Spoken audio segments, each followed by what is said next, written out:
Good Sunday morning from Sports Today. I hope all of you guys are safe. We all obviously talk about Europe, but if you had watched India women versus England women final day yesterday, India showed a lot of fighting spirit. The debutants, the likes of Sneha Rana, Tanya Bhatia, Shafali Verma, and Deepti Sharma were really brilliant. Uh, India were in a spot of bother after having been asked to follow on, but they just waded out of trouble and secured a draw that Mithali Raj considers one of the important matches because they haven't played for 7 years and they've come back and drawn this. It's a good thing. And that fighting spirit is something that a lot of teams in Euro can look at. Two match days are over. Uh, let us now see which of the teams have qualified and who can ID possibly join them. Two match days for all groups are over.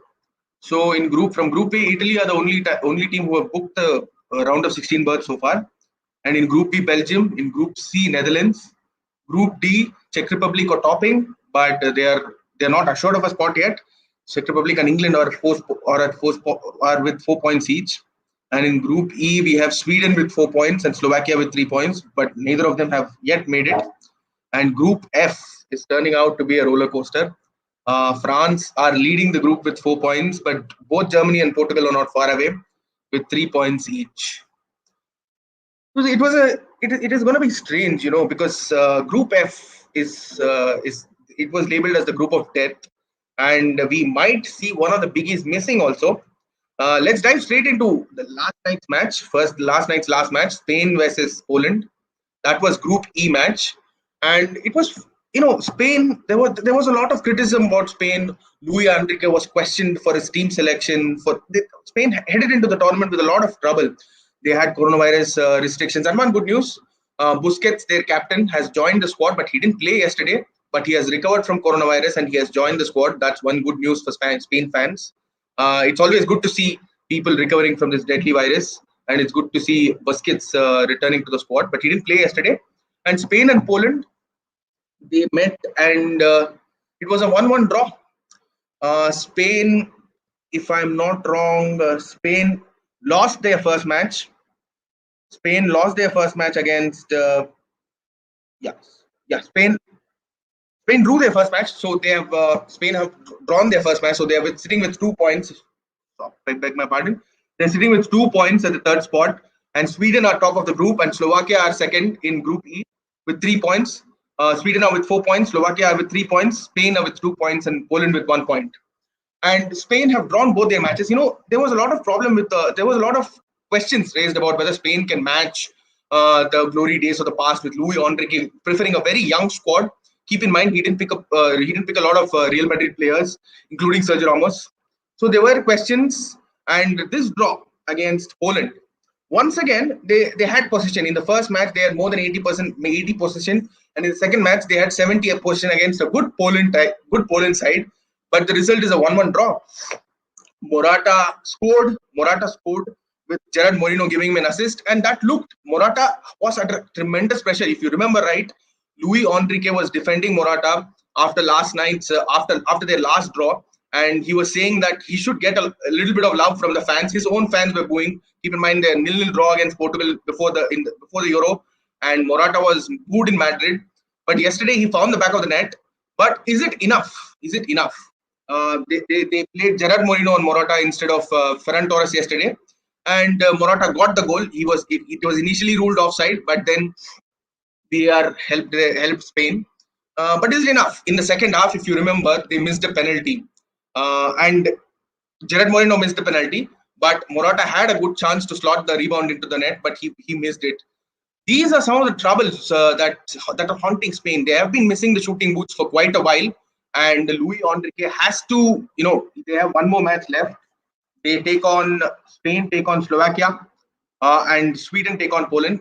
Keep in mind, Slovakia had beaten Poland, and they are not going to be an easy side to get across. And Spain need nothing less than a win. They might go through with a draw, but they haven't scored a lot. So if you look at the qualification table, top two teams from each group qualify, and the best four third place teams will qualify. And if the four third place teams, if there is a tie on points between those two sides, between any two sides, then the first thing that will decide is the number of points. If that is tied, goal difference and the number of goals scored. Spain don't have a lot of goals to score as of now, but they need to find the scoring boots. So yesterday they had, over the last two matches, they have had 29 attempts and they've just scored one goal, which is a bit concerning for the style and the way they used to play from 28 to 2012. Imagine the number of titles they won. They won the 2008 Euro, they won the 2012 Euro, and they were the 2020 World Cup winners. But the fear factor, I think the fear factor is missing, right? When you see a Sergio Ramos, when you see a lot of their players, a lot of their older players, you had that fear factor with Xavi, Iniesta. But do you see the fear factor with this squad? Well, you take a well. You need to look at these players, and when if you're an opposition, you think, yeah, I might have a chance against these players, and maybe Busquets availability in the final match will help them. Let's hope and let's see. Spain will take on Slovakia in the final game, and Sweden will take on Poland. And coming to Poland, they snatched the 1-1 draw. And the very good thing for them is Robert Lewandowski coming back to form. He scored the goal, and he missed a very easy opportunity in the first half, but he found the back of the net in the second half. And his confidence will be very, very important for Paulo Sousa's team. So Poland are with 1 point and they need nothing less than a win. If they lose or if they draw, they are out of this competition. Spain are with 2 points and they also need a win. A draw might help them, but as I said, with the amount of goals that they have scored, it's going to be difficult. And coming to Group F, we have France and Germany. We have France, Germany, Portugal, and Hungary. France are at the top spot with 4 points. Germany are with 3 points. Portugal are with 3 points, and Hungary are with 1 point. And the biggest surprise from yesterday's matches is Hungary holding France. Keep in mind, Hungary might have lost 3-0 to Portugal in their first game, but they showed a lot of defensive character, defensive discipline in their first game. I think till the 84th minute, it was 0-0 against Portugal, and they looked very likely to steal a draw before that goal rush happened and Ronaldo scored twice. And they showed that solidity against France. So Germany, who are going to face Hungary next, might not have it easy, but good signs for Joachim Low. As apologies, Germany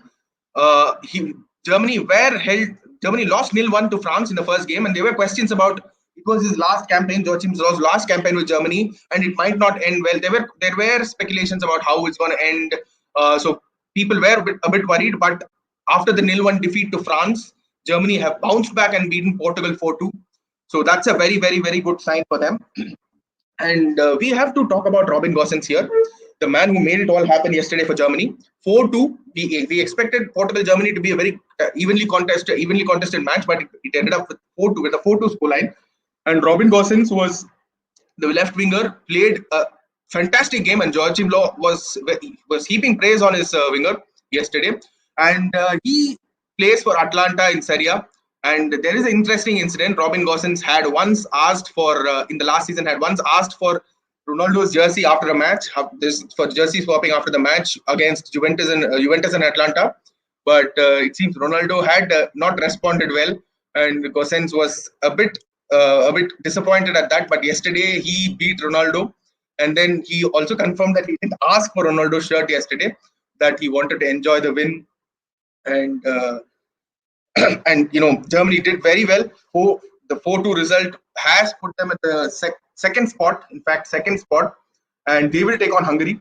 And Portugal are going to face France. So France may have slipped to a 1-1 draw, but they're not going to, they are a side who still haven't hit their peak. They are just warming up. They have plenty of gears more. And Portugal can go in with a draw. Keep in mind, Portugal can go in with a draw. They can slip in even with a loss, but it might be difficult. So Portugal will be doing well if they clinch a draw against France. But if they lose to France, then things are going to be very difficult for the defending champions. And at Euro, it's not always been good for the defending champions. So the final round of matches in the group stages is going to be fun. Keep watching Sports Today. Keep coming back to Sports Today. We are going to give you plenty of updates. And if you guys are going to warm up to the day 3 of India versus New Zealand World Test Championship final, let me give you some news about the weather. It's going to be overcast. Don't expect a lot of sun in Southampton. And there are a couple of spells of showers predicted in the afternoon, possibly at 2 o'clock and 4 o'clock if I'm not wrong. But with the English weather, you never know. You might get a full day's play, or it might rain a lot. So I'm keeping my fingers crossed. Let's hope for another good day of sporting action, and let's enjoy our Sundays. Thank you.